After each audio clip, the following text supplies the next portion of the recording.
Okay, so picture this. You've just sat down at your favorite Mexican restaurant. The waiter drops off a warm basket of tortilla chips and, a chilled bowl of fresh salsa. Oh, yeah, the ultimate temptation. Right. And you tell yourself, I'm just going to have a couple of chips.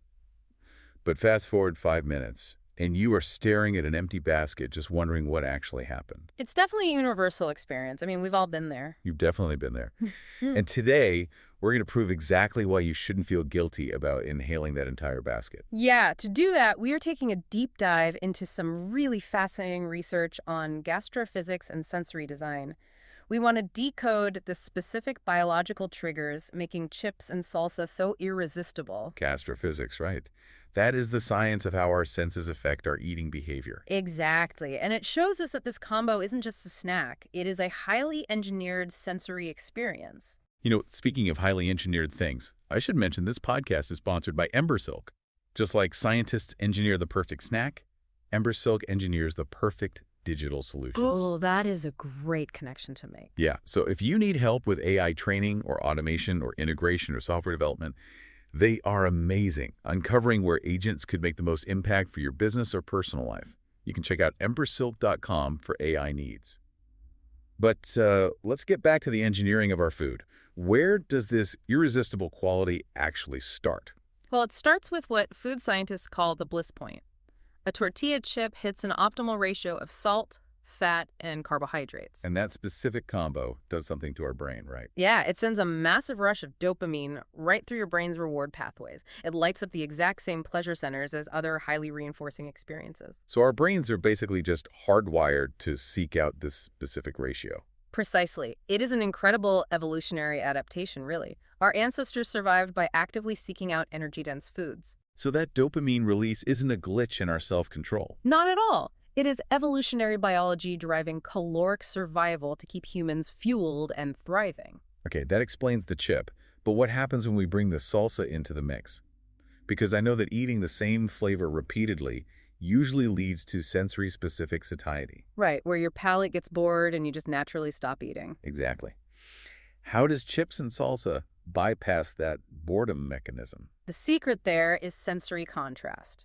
You have a warm, dry, crunchy chip paired directly with cool, soft, wet salsa. The contrast keeps the brain completely engaged. It does, and the chemistry interacts wonderfully too. Salsa is acidic from the tomatoes and lime, which literally cuts right through the rich, heavy fat of the fried chip, refreshing your palate instantly. Plus, you've got those umami compounds from onions and garlic making you salivate. Right, the savory notes are completely amplified. And we cannot forget the capsaicin in the chili peppers. Oh yeah, the spice. Instead of just burning your mouth, what is actually happening on a biological level with that heat? So capsaicin introduces a mild pain stimulus. Your brain immediately counters that stimulus by releasing endorphins.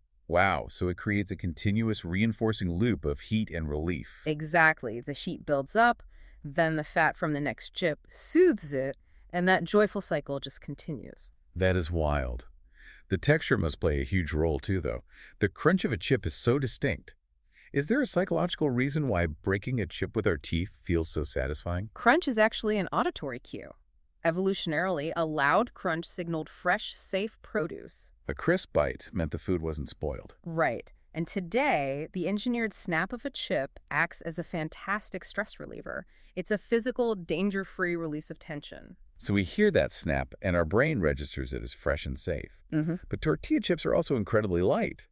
Does that airy structure affect how our brain tracks what we're actually eating? It does. It leads to a fascinating quirk of our neurobiology called vanishing caloric density. Vanishing caloric density, meaning they just kind of melt away. Yes, because they melt so fast in your mouth, they require very little chewing effort compared to denser foods.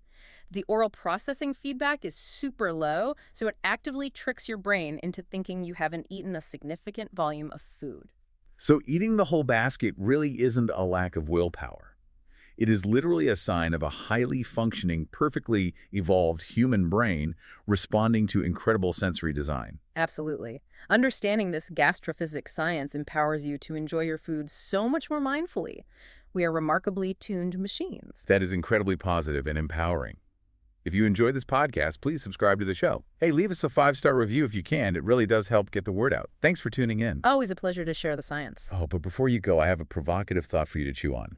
Since our brains are wonderfully wired to love temperature contrast, umami, and crunch, how could you use this gastrophysics knowledge to invent an entirely new nutrient-dense superfood snack that hacks your own personal bliss point at home?